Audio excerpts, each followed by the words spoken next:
지난주에는 저와 여러분이 습관을 보시는 하나님이라는 주제로 함께 말씀을 나눴습니다. 우리 신앙생활에 있어서 최상의 습관은 순종입니다. 그러나 순종을 가능케 하는 것은 다름이 아니고 우리의 의지 안에 들어가 있어요. 그 의지가 시간이 지나도 변치 않고 반복이 되었을 때 순종이 우리 몸의 습관으로 길들여지게 되죠. 그러나 그 의지를 만들어내는 것은 기적이 아닙니다. 기도하는 것입니다. 이스라엘 백성들은 홍해의 바다가 갈라지고 여리고의 성이 무너진 걸 봤어요. 그럼에도 불구하고 그들이 하나님께 순종했나요? 순종하지 않았습니다. 홍해 바다가 갈라질 때 모든 이스라엘 백성들이 염려하고 걱정하고 두려워하고 있었지만 모세만 유일하게 하나님께 기도하는 자리에 서 있었어요. 여러분, 기도가 기적을 만들어내는 것이지 이런 기적이 우리에게 어떤 기적을 만들어내는 것이 아니에요. 따라서 기도하는 것을 먼저 습관으로 길들이지 않고는 순종하는 자리로 우리의 몸을 데리고 갈 수 없다는 뜻입니다. 디모데후서 2장 3절은 우리에게 그리스도의 좋은 군사가 되라고 말합니다. 그렇게 주문하고 있는데 여러분, 좋은 군사는 어떤 사람이에요? 어떤 사람이에요? 군대 대장의 명령에 따라서 순종하는 사람. 그렇죠? 원수 앞에 나아가서 용감하게 싸우는 사람이죠. 우리의 원수는 누굽니까? 사탄이에요. 에스겔서 28장에 가서 보면 사탄은 아주 지혜롭고 완전하게 창조되었다고 말하고 있습니다. 그런 존재를 우리의 능력으로, 우리의 지혜로 이길 수 있을까요? 절대 이길 수 없습니다. 그를 이길 수 있는 유일한 방법은 전능하신 우리 하나님 앞에 기도로 도움을 요청하는 것뿐입니다. 그래서 베드로전서 5장 8절과 골로새서 4장 2절에 가서 보면 대적 마귀가 울부짖는 사자같이 두루다니며 삼키자를 찾고 있기 때문에 정신을 차리고 항상 깨어 기도하라고 우리에게 권면해주고 있어요. 어느 시대를 보더라도 뛰어난 믿음의 용사들은 한결같이 기도로 무장했던 사람들입니다. 반대로 한결같이 마귀에게 먹히는 자들은 기도를 쉬는 사람들이었어요. 따라서 기도야말로 우리를 말씀에 순종하는 그리스도의 좋은 군사가 되도록 하는 그런 토대가 되어주고 최선의 방법이라고 성경은 우리에게 말해주고 있습니다. 그래서 오늘 본문을 기록한 사무엘은 자신에게 맡겨진 책무, 그 책무를 다하기 위해서, 그 책무가 뭐였어요? 백성들이 하나님께 순종하는 자리로 나가게끔 하는 것이었습니다. 그 임무를 다하기 위해서 기도를 힘으로써 죄를 범하지 않겠다라고 말하고 있어요. 오늘날 우리 그리스도인들에게 있어서 가장 큰 문제가 무엇인가 하면 기도 없는 사역이에요. 그냥 열정만 내세우는 거예요. 기도 없는 열정은요, 그것은 하나님 앞에 오히려 교만한 자리로 우리 자신을 데리고 가게 됩니다. 그러나 본문은 분명하고 선명하게 우리에게 말하고 있습니다. 기도하기를 쉼으로써 내가 결단코 주께 죄를 짓지 아니하리라. 여러분, 기도를 쉬는 것은 죄입니다. 왜 죄가 됩니까? 요한복음 15장 5절에 가서 보니까 나는 포도나무요 너희는 가지니 사람이 내 안에 거하고 내가 그 안에 거하면 바로 그 사람은 많은 열매를 맺나니 나 없이는 너희가 아무것도 할 수 없느니라. 우리 주님 없이는 우리가 아무것도 할 수 있다 없다, 아무것도 할 수 없다라고 분명히 말하고 있거든요. 다시 말해서 기도 없이는 우리는 아무것도 할 수 없는 존재라고 우리 주님은 우리에게 말씀하셨어요. 기도를 쉰다면 이것은 무슨 죄에 해당이 될까요? 교만죄예요. 내 힘으로 할 수 있다라고 하는 교만죄입니다. 또 아무것도 할 수 없는데 내가 할 수 있다라고 생각하기 때문에 그렇게 되면 우리의 힘으로 어느 정도까지는 될 겁니다. 그러나 완전하게 이룰 수는 없죠. 그래서 기도를 쉰다라는 것은 즉 직무유기죄에 해당이 되는 것입니다. 그래서 오늘은 기도 쉬는 죄를 범하지 말라라는 주제를 가지고 저와 여러분이 함께 말씀 나누기를 원합니다. 오늘 말씀을 나눌 때 저와 여러분이 지금까지 기도에 대해서 어떻게 생각해왔고 어떤 생각으로 기도를 해왔으며 왜 우리가 기도를 해도 응답받지 못하고 또 기도에 대한 열정이 없는지 이러한 것들을 회개했으면 좋겠어요. 자세하게 생각해보고 이런 모든 궁금증을 해결받고 앞으로 우리가 정말 기도를 쉬지 않겠다. 무슨 일을 하든지 간에 내 열정을 먼저 내세우지 아니하고 먼저 기도로 하나님께 여쭤보고 하나님의 힘으로 말미암아 모든 일을 해나가겠다라고 그렇게 결심하는 귀한 시간이 되기를 간절히 소망합니다. 사무엘 시대 때 이스라엘 백성들은 주의 말씀을 버리기를 반복했어요. 사무엘은 그들이 다시 주의 말씀에 귀를 기울이고 그 사악한 길을 떠나서 주님께로 다시 돌아오기를 간절히 원했습니다. 사무엘이 품었던 그 간절한 마음은 곧 하나님의 마음이었어요. 사무엘이 위대한 이유는 뭐냐면 하나님의 마음을 그대로 느꼈다는 거예요. 그대로 느꼈다는 거예요. 그리고 그 마음으로 하나님께 간절히 기도했다라는 것입니다.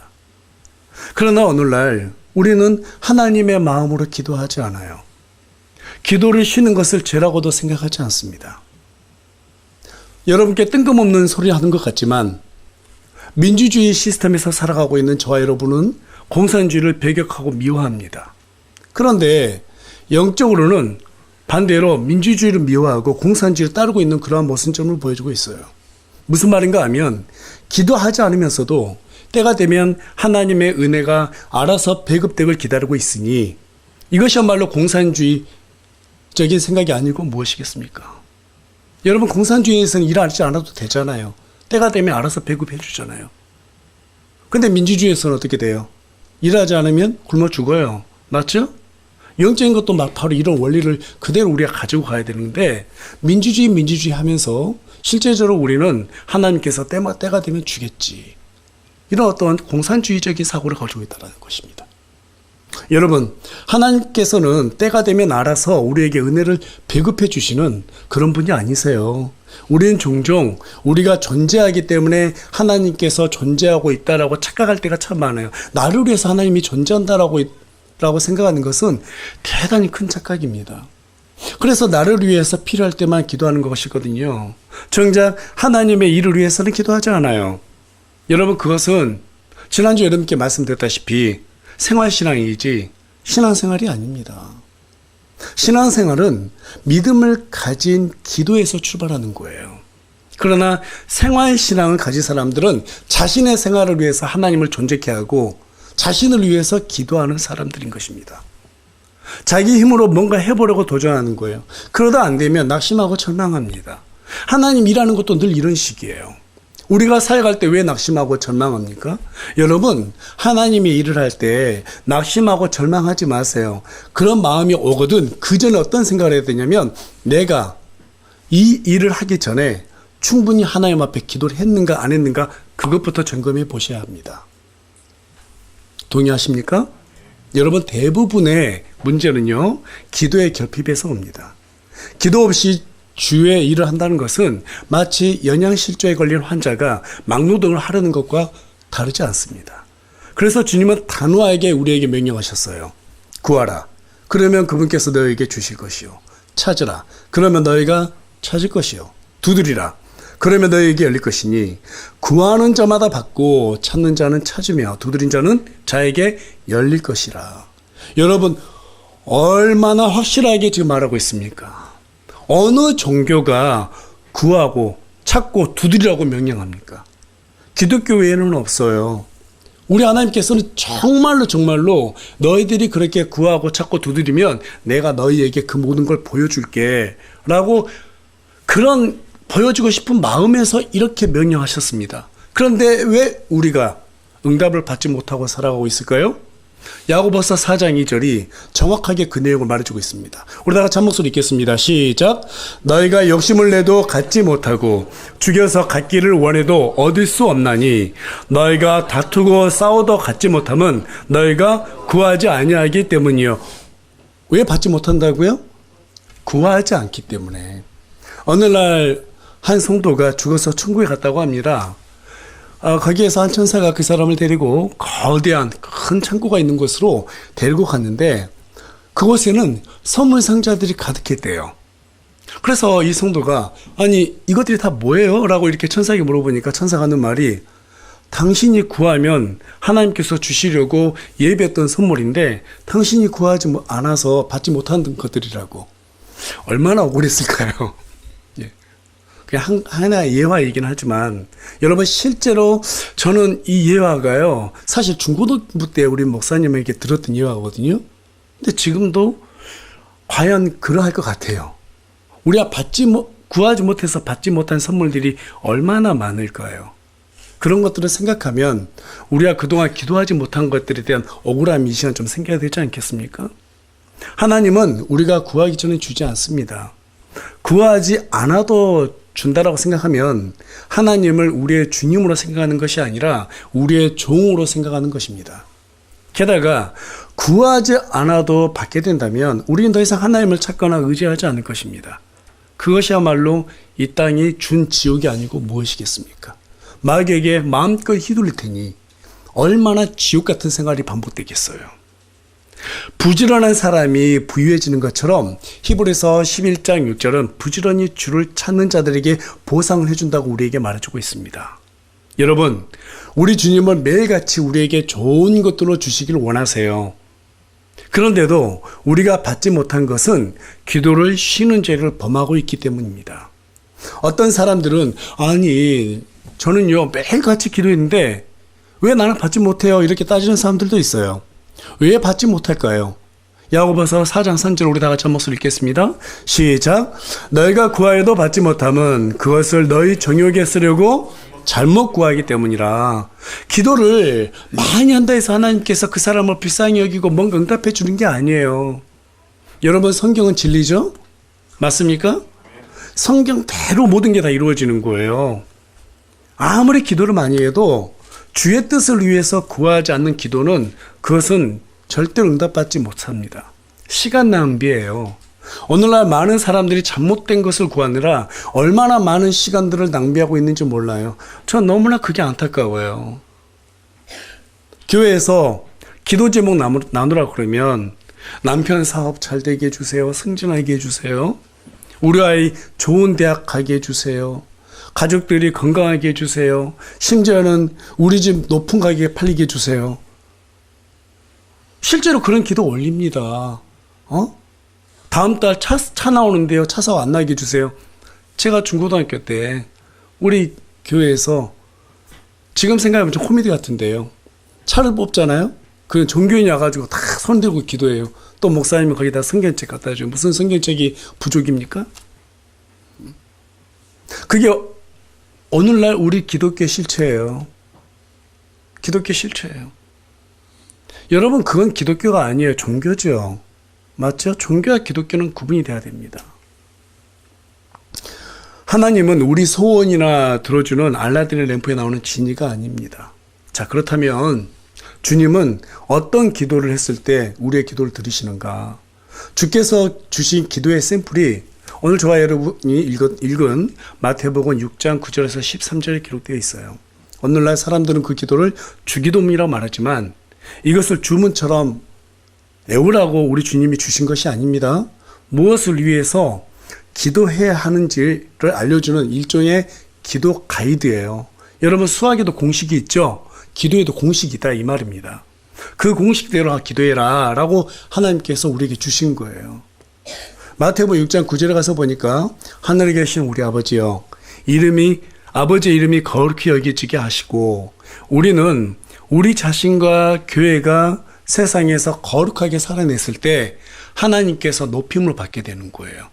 반대로 우리가 하나님 앞에서 사람들 앞에서 탐욕스럽고 교만하고 더러운 죄들을 짓게 되면 우리 하나님의 이름이 욕을 먹는 거예요. 맞습니까? 예. 하나님의 이름이 거룩히 높여지게 되려면 우리가 거룩해야 돼요. 그런데 이 기도를 가장 먼저 하라고 예수님께서 말씀하신 이유가 뭐예요? 거룩하지 않는 사람들의 기도는 우리 하나님께서 듣지 않으시거든요. 일조도 여러분께 말씀드렸다시피 우리 손에 더러운 것들이 묻어 있어요. 더러운 개똥이 묻어 있는데 악수하자고 손 내밀면 악수할 사람이 있어요, 없어요? 없어요. 우리 손에 더러운 것들을 묻히고 하나님 앞에서 하나님과 손을 잡으려면 하나님께서 잡아주시겠냐고요. 잡지 않습니다. 하나님께서는 거룩한 사람들의 기도를 들으세요. 그래서 우리 예수님께서 주기도문에서 제자들에게 가장 먼저 거룩히 여겨지게끔 너희들이 그렇게 살라고 그것을 위해서 기도하라고 말씀하셨던 것입니다. 계속해서 10절에 가서 보면 아버지의 왕국이 오게 하시며 아버지의 뜻이 하늘에서와 같이 땅에서도 이루어지게 없어서, 이 말은 무슨 말이냐면 지금 하늘에 천국이라고 말하는 하늘의 왕국이 있죠. 그 하늘의 왕국이 이 땅에도 가까이로 이루어져야 되는 거예요. 지금 이 공중권세 누가 잡고 있어요? 사탄 마귀가 잡고 있죠. 우리 예수님께서 나중에 이 땅에 재림하실 때 그들을 갖다가 공중에서 전부 다 이 땅으로 쫓겨내시고 그들을 전부 다 나중에 무저갱이에다 가두십니다. 그리고 이 땅을 그리스도의 왕국으로 만든다고 계시록은 분명히 우리에게 말해주고 있어요. 그러니까 우리가 무엇을 놓고 기도해야 되는 거예요? 하늘의 거룩하신 하나님의 그 왕국이 이 땅에서도 그대로 이루어지기를 놓고 기도하라는 거예요. 그런데 그 일을 지금 이 시대에 누구에게 맡겼어요? 교회들에게 맡겼어요. 그래서 저와 여러분이 교회를 중심으로 모이고 교회를 위해서 기도해야 된다, 이 말입니다. 11절에 가서 보면 이날 우리에게 우리의 일용할 빵을 주시고, 교회가 온전하게 유지되기 위해서 뭐가 필요해요? 영적인 말씀이 필요해요. 말씀에 따라서 교회가 운영이 돼야 돼요. 그래야지 우리가 마귀를 갖다가 이겨내고 승리를 쟁취할 수 있습니다. 따라서 영적인 말씀이 우리를 움직이는 동력이 되기 때문에 말씀의 양식을 날마다 우리가 잘 소화시킬 수 있기를 두고 우리 하나님께서 우리에게 기도하라고 그렇게 말씀하고 계시는 거예요. 또 12절에 가서 보니까 우리가 우리에게 빚진 자들을 용서한 것 같이 우리의 빚을 용서하시며, 개역성경에는 죄 지은 자들이라고 말하고 있습니다. 물론 아예 틀린 말은 아니에요. 근데 반드시 죄만 얘기하는 것이 아닙니다. 많은 사람들이 나에게 죄를 지을 수도 있고 또 잘못할 수도 있잖아요. 그렇죠? 서운하게 할 수도 있어요. 그런데 킹제임스 성경에서는 빚이라고 얘기하고 있어요. 그 많은 것들, 많은 빚들을 졌다 하더라도 우리가 그것을 용서해 줬을 때 우리 하나님께서 우리와 함께 해주신다, 이 말입니다. 그래서 우리가 사람들의 잘못을 용서함으로써 하나님의 은혜를 경험할 수 있는 능력을 달라고 기도하는 것이 마땅하다라고 예수님께서 우리에게 이 부분을 알려주고 있는 거예요. 이 부분에서 기도하라. 자, 그렇게 해서 어떻게 됩니까? 13절에 가서 보니까 우리를 인도하사, 우리가 하나님께 인도하심을 받을 수 있다, 이 말입니다. 또 시험에 들지 말게 하시고, 여러분 하나님께서는 우리를 시험에 들게 하시는 분이세요? 아니세요? 아니세요. 야고보서 1장 13절에 가서 보면 하나님께서는 악으로 시험을 받지도 아니하고 친히 아무도 시험하지 않는다라고 말씀하고 계십니다. 계속해서 왕국과 권능과 영광이 영원토록 아버지 것입니다. 아멘. 이렇게 기도하라고 말하고 있습니다. 자, 다시 말해서 세상 유혹을 이길 수 있는 영적인 능력을 우리가 하나님께 기도를 요청해서 받아내서 그로 인해서 아버지 하나님께 영광을 올려드리는 그런 인생을 살게 해달라고 기도해야 된다는 거예요. 자, 여러분, 여기까지가 주님께서 제자들에게 가르쳐 주신 기도예요. 여기에서 사적으로 나의 필요한 것을 간구하는 기도가 있어요, 없어요? 없어요. 우리 하나님께서 우리에게 필요한 것 모든 걸 다 알고 계세요? 모르고 계세요? 이미 다 알고 계세요. 그래서 예수님께서는 마태복음 6장 33절에서 뭐라고 말씀하십니까? 첫째로 하나님의 한국과 그분의 의를 구하라. 그리하면 어떻게 한다고요? 이 모든 것을 너에게 더해 주시리라. 여러분, 개역성경에서는 먼저 그의 나라와 그의 의라고 되어 있지만 아니에요. 먼저가 아니라 첫째예요. 하나님께서는 하늘의 왕국, 즉 하늘의 왕국 이 땅에 임할 수 있도록 복음으로 사는 것이 우리 인생의 첫 번째라고 말하고 있습니다. 우리의 생각대로 사는 것이 아니라 하나님의 의로 사는 것이, 말씀대로 사는 것이 첫 번째라고 말하고 있어요. 동의하십니까? 네. 우리의 필요, 우리의 사적인 어떤 탐욕을 채우는 기도, 하나님께서는 듣지 않으세요. 오히려 우리가 하나님의 뜻을 위해서 무엇이든지 구하면 그것을 이루어 주시겠다고 요한복음 14장 14절을 통해서 우리에게 약속해 주고 계세요. 다시 말해서 저는 참 이 말이 좋아요. 나는 하나님의 일을, 하나님은 내 일을. 우리가 하나님의 영광을 위해서 살아갈 때 우리가 하나님의 도구로 쓰임받게 될 거 아니에요. 그렇죠? 하나님의 도구로 쓰임받을 때 우리의 필요한 모든 사적인 분까지 하나님께서 다 채워가신다는 거예요. 그래서 신명기 28장 2절에 가서 보면 뭐라고 말합니까? 복이 우리를 따라잡는다고 말하잖아요. 구하지 않아도 하나님께서 그 모든 것을 우리가 필요한 것을 미리 아시고 준비해 주신다는 거예요. 그래서 우리가 하나님께 쓰임받는 도구가 된다는 것은 정말 복된 것입니다. 자, 그렇다면 어떤 태도로 우리가 기도해야 되는가? 마태복음 6장 6절에 가서 보니까 위선자들처럼 사람들에게 보이기 위해서 기도하지 말라고 말합니다. 오히려 골방에 들어가서 은밀히 계신 주님께 우리가 기도해야 된다라고 말씀하고 계세요. 또 여기서 골방이라고 말하니까 어떤 사람들처럼 막 다락방 같은 거 꼭 구해놔야 된다 막 그래가지고 어떤 좁은 골방 들어서 혼자 기도하고, 그게 아니에요. 가급적이 여러분 교회 와서 기도하세요. 아무래도 공부하려면 어디로 가야 돼? 집에서 하는 것보다 도서관이 더 잘 되잖아요. 그렇죠? 예, 그래서 저와 여러분이 집에서 기도하는 것도 좋고 또 이렇게 교회 와서 기도하는 것도 좋습니다. 가급적이면 여러분 교회 와서 기도하는 습관 들이세요. 예, 사람들에게 보이기 위해서 막 큰 소리로 기도하지 마시고, 내가 기도한다. 참 코미디 아닙니까? 이 바리새인과 서기관들 길 모퉁이에 서가지고 막 큰 소리로 기도하고, 그게 얼마나 유치한 겁니까? 실제로 오늘날에도 그런 사람들 많아요. 그런 기도하지 말라는 거예요. 은밀하게 계신 주님 앞에서 우리의 모든 것을 다 아뢰라는 것입니다. 그리고 주님은 가장 미워했던 게 뭐였어요? 우리 성경 보면 예수님께서 정말 크게 분노하셨던 사건이 있었거든요. 성전에서 장사하는 사람들이었죠. 노끈을 채찍을 만들어서 전부 다 뒤엎으셨어요. 아주 과격하게 싫어하셨어요. 그리고 예수님께서 뭐라고 말씀하셨어요? 내 집은 기도하는 집이라. 여기에서 내 집이라는 게 뭐예요? 오늘날 신약 성도들의 몸을 가리키는 거예요. 우리의 몸이 뭐다? 기도하는 하나님의 집이라는 거예요. 그래서 기도를 쉬면 돼요, 안 돼요? 안 된다는 겁니다. 안 된다는 거예요. 여기서 말하는 집은 건물이 아닙니다. 다음으로 기도할 때는 마태복음 6장 7절에 더욱이 너희는 기도할 때 이교도들과 같이 헛된 반복의 말을 사용하지 말라고 말합니다. 은사주의 교회들 가서 보면 다 같이 기도합시다. 막 주여 삼창하죠. 막 주여 목 쉬도록 기도하죠. 그리고 시작하면 바로 방언 기도합니다. 알아들을 수가 없어요. 옛날에 저도 철없을 때 했거든요. 진짜 열심히 했어요. 그런데 그렇게 한들 나한테 뭐가 남았지? 이렇게 생각해보면 아무것도 없어요. 허무해요. 성경에서 말하는 방언은 이방인들에게 복음을 전하는 도구로서 우리 하나님께서 주신 거예요. 누구에게 주셨어요?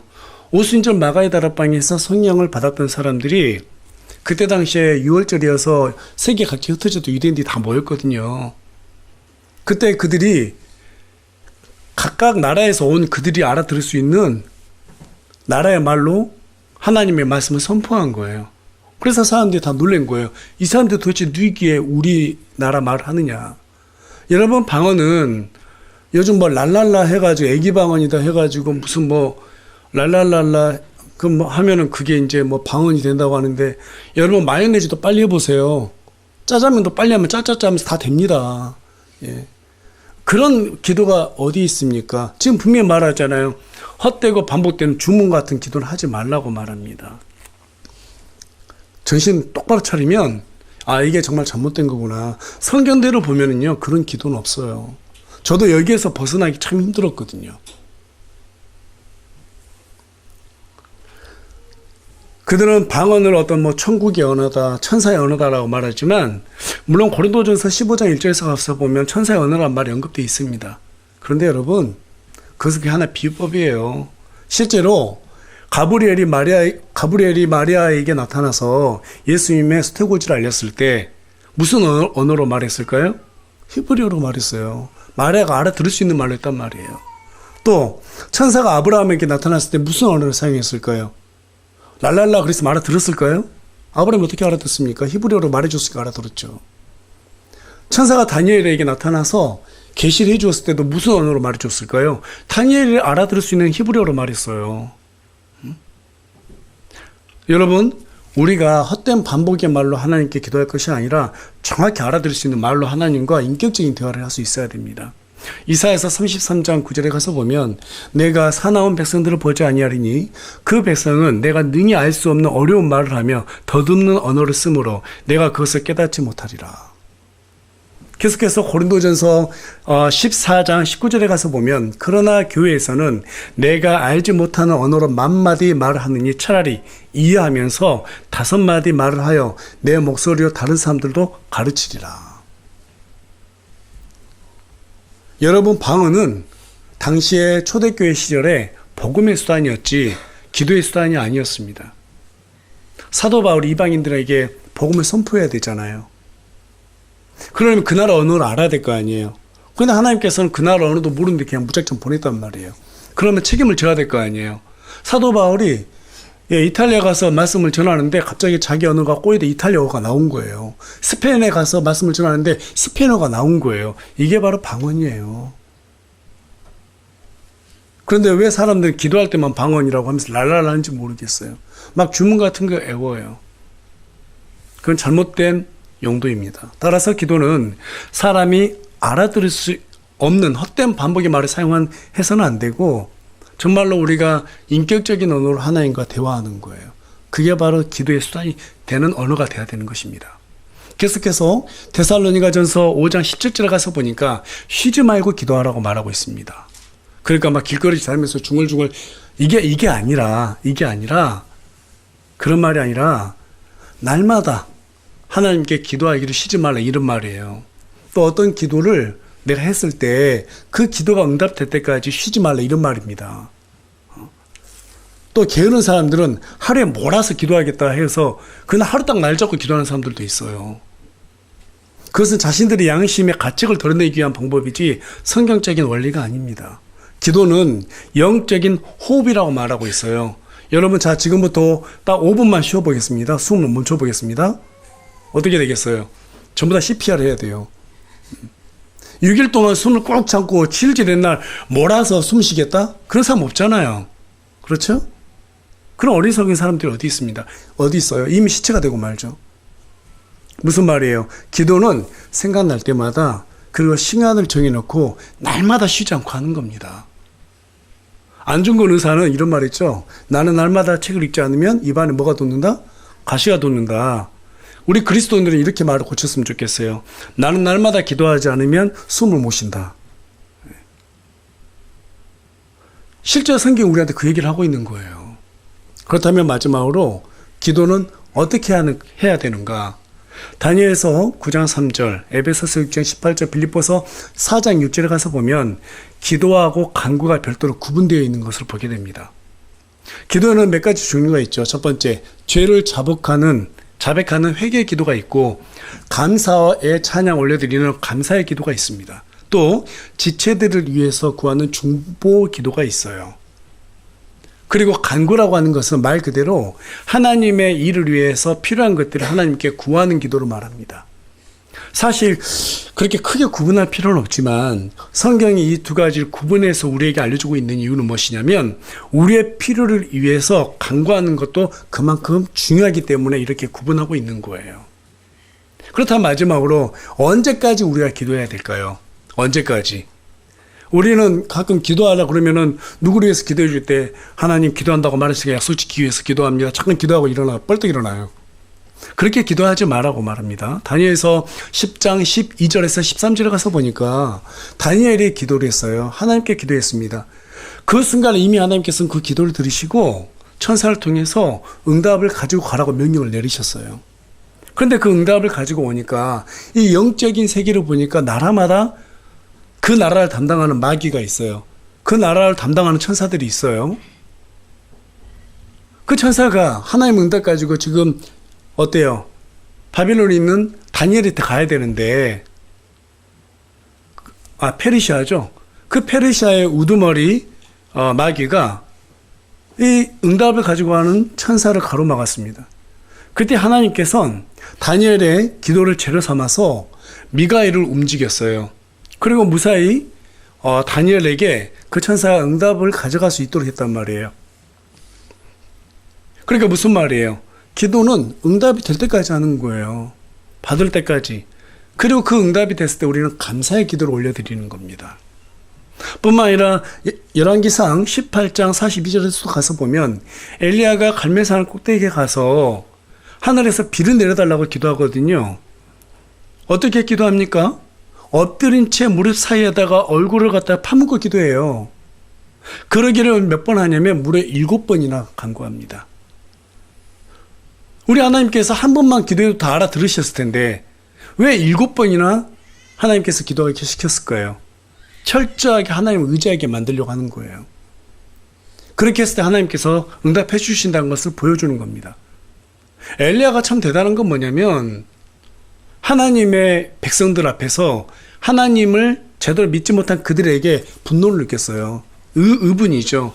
그들을 깨닫게 하기 위해서 3년 반 동안이나 비가 내리지 않았는데 이 비를 내린다면 하나님께서 하셨다는 것을 분명히 그들이 인정할 수밖에 없을 것이다 라고 생각하고 하나님께 간절히 기도했던 거예요. 마른 하늘에 7번이나 기도했더니 조그만 손바닥만한 구름이 오기 시작합니다. 그럼 마침내 큰 구름이 와서 비를 내려요. 여러분, 끝날 때까지 끝난 것이 아니다라는 그런 말이 있듯이 기도도 마찬가지예요. 응답될 때까지는 그 기도는 끝나지 않습니다. 다시 말해서 기도는 응답될 때까지 하는 거예요. 그러나 그 기도가 나를 위한 기도해야 돼요? 하나님을 위한 기도해야 돼요? 하나님을 위한 기도해야 된단 말이에요.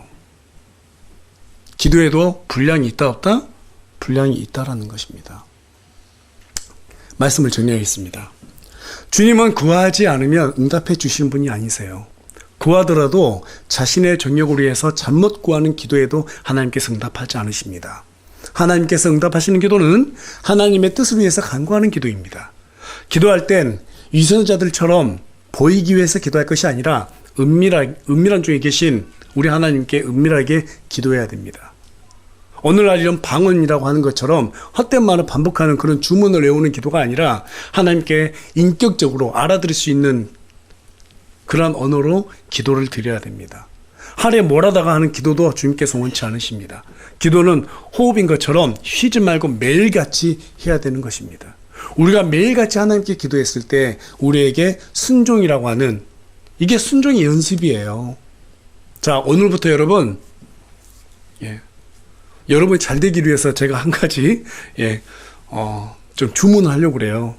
오늘부터 여러분들이 제일 기도하기 좋은 시간을 정하십시오. 그리고 오늘부터 딱 40일 동안 작정하면서 그 시간에 기도해 보세요. 왜냐하면 40일이 사람의 습관을 만들어낸다고 그래요. 그렇게 하실 거죠? 예. 제가 주님의 뜻대로 여러분들께 고면한 것이기 때문에 오늘 이 말씀에 순종했으면 좋겠습니다. 예, 물론 40일이 끝난 다음에 제가 또 얘기할 거예요. 그래서 좋은 습관을 우리가 가졌을 때 하나님 앞에서 어떤 일이든 맞는 그런 청지기의 삶을 살 수 있습니다. 마지막으로 기도와 간구는 응답될 때까지 어떻게 한다고요? 계속해서 해야 된다. 계속해야 된다. 여러분, 기도는 우리의 필요를 아버지 하나님 앞에서 구하는 거예요. 그리고 하나님께서 들으시고 응답해 주시는 것을 받는 거예요. 존 번연은 이렇게 말했습니다. 기도는 죄를 멈추게 하지만 기도를 쉬면 죄가 기도를 멈추게 한다. 기도는 죄를 멈추게 하지만 기도를 쉬면 죄가 기도를 멈추게 한다. 여러분, 기도는 하나님을 아버지로 둔 우리만의 특권이에요. 성도된 자들의 특권입니다. 믿으십니까? 주님은 우리 죄를 쉬는 것조차도 기도를 쉬는 것조차도 죄라고 여기세요. 따라서 여러분, 쉬지 말고 매일같이 기도하는 시간을 갖길 바랍니다. 기도는 우리의 잠든 영을 깨우는 유일한 수단이기 때문에 기도하는 사람은 낙심하거나 절망하지 않습니다. 기도하는 사람은 쉽게 포기하거나 극단으로 치우치지도 않습니다. 기도하는 사람은 교만해지거나 폭력을 사용할 수가 없습니다. 특별히 목회자와 목회자의 가정을 위해서 기도를 빼놓지 말고 기도해 주시기 바랍니다. 목회자를 위해서 기도할 때 여러분에게 전해지는 말씀의 메시지가 은혜가 되기 때문입니다. 또 뿐만 아니라 목회자와 목회자의 가정이 무너지면 교회도 무너집니다. 그래서 사탄은 목사를 가장 먼저 넘어뜨리려고 애를 씁니다. 그리고 아내들은 남편들을 위해서 기도하시기 바라고 남편들은 아내들을 위해서 기도하시기 바랍니다. 가정이 무너지면 교회가 바로 설 수 없기 때문입니다. 또 뿐만 아니라 부모들은 자녀들을 위해서 기도하시기 바랍니다. 자녀들이 무너지면 다음 세대를 세울 수가 없습니다. 또 뿐만 아니라 교회를 섬기는 자들을 위해서 기도해 주시기 바랍니다. 섬기는 자들이 교만해지면 교회는 분열이 됩니다. 그래서 늘 겸손케 해달라고 기도해 주시기 바랍니다. 마지막으로 꼭 해야 될 기도가 무엇인가? 그동안 저와 여러분이 기도를 쉬었던 그 죄를 회개하시기 바랍니다. 세상과 구분되지 않았던 모든 원인이 무엇입니까? 기도를 그동안 쉬었기 때문입니다. 오늘 말씀은 기도를 쉬는 것도 죄라고 하는 것이 가장 큰 포인트예요.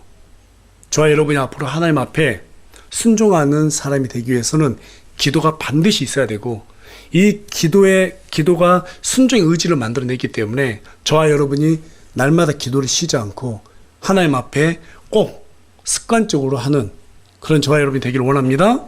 기분 좋을 때만 하라는 말이 아니에요. 기분이 상할 때도 기도하세요. 심지어 부부싸움 했었어도요, 기도하세요. 예. 주변 사람들과 싸웠어도 기도하세요. 기도해 보세요. 회개가 됩니다. 맞죠? 그리고 회개하면 사람들과 또 화해를 할 수 있습니다. 감정이 휘둘려서 기도하고 말고를 정하지 마십시오.